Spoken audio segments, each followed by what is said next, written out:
Wrapper ಆಗಿದ್ರು, ತದನಂತರ actor ಆದ್ರು, ಡೈರೆಕ್ಟರ್ ಆದ್ರು.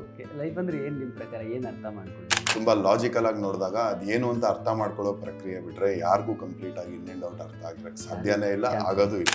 ನನ್ನ ಪ್ರಕಾರ ಏನಂದ್ರೆ ಆಕ್ಟಿಂಗ್ ಈಸ್ ಲೈಕ್ ಸರ್ವೈವಲ್ ಅನ್ಸುತ್ತೆ ನನಗೆ. ಒಂದು ಜೀವಿ ಹೆಂಗೆ ಸತ್ತಿರೋಂಗ್ ನಟನೆ ಮಾಡುತ್ತೆ ಯಾವುದೋ ಒಂದು ಅದನ್ನ ತಿನ್ನಕ್ ಬಂದಾಗ, ಅದೇ ತರ ನಾವು ಕ್ಲಾಸ್ ರೂಮ್ಗೆ ಹೋದಾಗ ಟಕ್ ಅಂತ ನಮ್ಮ ಬಾಡಿ ಲ್ಯಾಂಗ್ವೇಜ್ ಚೇಂಜ್ ಆಗುತ್ತೆ. ಟೀಚರ್ ಬೈದಾಗ ನಾವು ಹಿಂಗ್ ನಿಂತ್ಕೊಂತೀವಿ, ಫ್ರೆಂಡ್ಸ್ ಜೊತೆ ಹಿಂಗಿರ್ತೀವಿ. ಸೀರಿಯಲ್ ಅಲ್ಲಿ ಟ್ರೈ ಮಾಡಿದೆ ಒಂದಷ್ಟು ಆಡಿಷನ್ಗೆ, ಅವಾಗ ಜಸ್ಟ್ ಚಾನೆಲ್ಗಳು ಓಪನ್ ಆಗ್ತಾయి. ಕರೆಕ್ಟ್. ಆಗ ಒಂದೇ ಚಾನಲ್ ಇತ್ತು, ಯಾವುದು ಇರ್ಲಿಲ್ಲ, ಒಂದೊಂದೇ ಓಪನ್ ಆಗಕ್ಕೆ ಸ್ಟಾರ್ಟ್ ಆಯ್ತು. ನಾನು ಏನು ಭ್ರಮೇಲಿದ್ದೆ ಸ್ಕೂಲಿಂದ ಕಾಲೇಜಿಂದ, ದಟ್ ಹೋದ ತಕ್ಷಣ ಏನೋ ಒಂದು ಆಫೀಸ್ ಇರುತ್ತೆ, ಅಲ್ಲಿ ಹೋಗಿ ಫೋಟೋ ಕೊಟ್ಬಿಟ್ರೆ ಆಗ್ಬಿಡುತ್ತೆ, ಆಡಿಷನ್ ಮಾಡ್ತಾರೆ, ಆದ್ರೆ ಸೆಲೆಕ್ಟ್ ಆಗ್ಬಿಡ್ತಾರೆ, ಫುಲ್ ಬಿಸಿ ಆಕ್ಟರ್ ಆಗ್ಬಿಡ್ತೀನಿ. ಒಂದು ಟೀಮ್ ಕಟ್ಕೊಂಡು ತ್ಯಾಗರಾಜ್ ನಗರ ಒಂದು 7-8 ಜನ ಟೀಮ್ ಕಟ್ಕೊಂಡು ಒಂದು ಆಲ್ಬಮ್ ಮಾಡೋಣ ಅಂತ ಹಂಗೆ. ಧ್ರುವ ಸರ್ಜಾ ನಿಮ್ ಜೊತೆಲಿ ಇದ್ರೆ? ಹಾ, ನಾವೆಲ್ಲ ಅವಾಗ ಜೊತೆಲಿದ್ವಿ, ಒಟ್ಟಿಗೆ ಆಕ್ಟಿಂಗ್ ಪ್ರಾಕ್ಟೀಸ್ ಮಾಡ್ತಾ ಇದ್ವಿ. ಅವರು ಅಷ್ಟೇ ಆಕ್ಟಿಂಗ್ ಅಂತ ಫಿಕ್ಸ್ ಆಗ್ಬಿಟ್ಟಿದ್ವಿ. ಹೋಗ್ತಾ ಹೋಗ್ತಾ ಹೋಗ್ತಾ ಅರ್ಬನ್ ಲ್ಯಾಡ್ಸ್ ಅನ್ನೋದು ಆಯ್ತು. ಅದು ಸಮೀರ್ ಕುಲಕರ್ಣಿ ಅವರೇ ಮ್ಯೂಸಿಕ್ ಮಾಡಿದ್ದು. ದುಡ್ಡೆಲ್ಲ ಖಾಲಿ ನಮ್ಮ ಹತ್ರ.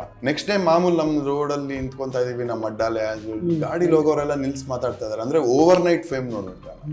1 ವರ್ಷಕ್ಕೆ ಜೋಶ್ ಆಡಿಷನ್ ಕರೆದ್ರು, ನಾವೆಲ್ಲ ಹೋದ್ವಿ. ಸಿಕ್ಕಾಪಟ್ಟೆ ಜನ, 2 ದಿನ ಆಡಿಷನ್ ನಡೀತು. ಎಲ್ಲ ವೆಲ್ ಬಿಲ್ಟ್, ಹಂಗ್ ಗುಡ್ ಲುಕಿಂಗ್. ಜೋಶ್ ಆದ್ಮೇಲೆ I did a lot of mistakes. ಒಳ್ಳೆ ಟೀಮ್ಗಳ ಜೊತೆ ಕೊಲ್ಯಾಬ್ ಆಗ್ಲಿಲ್ಲ.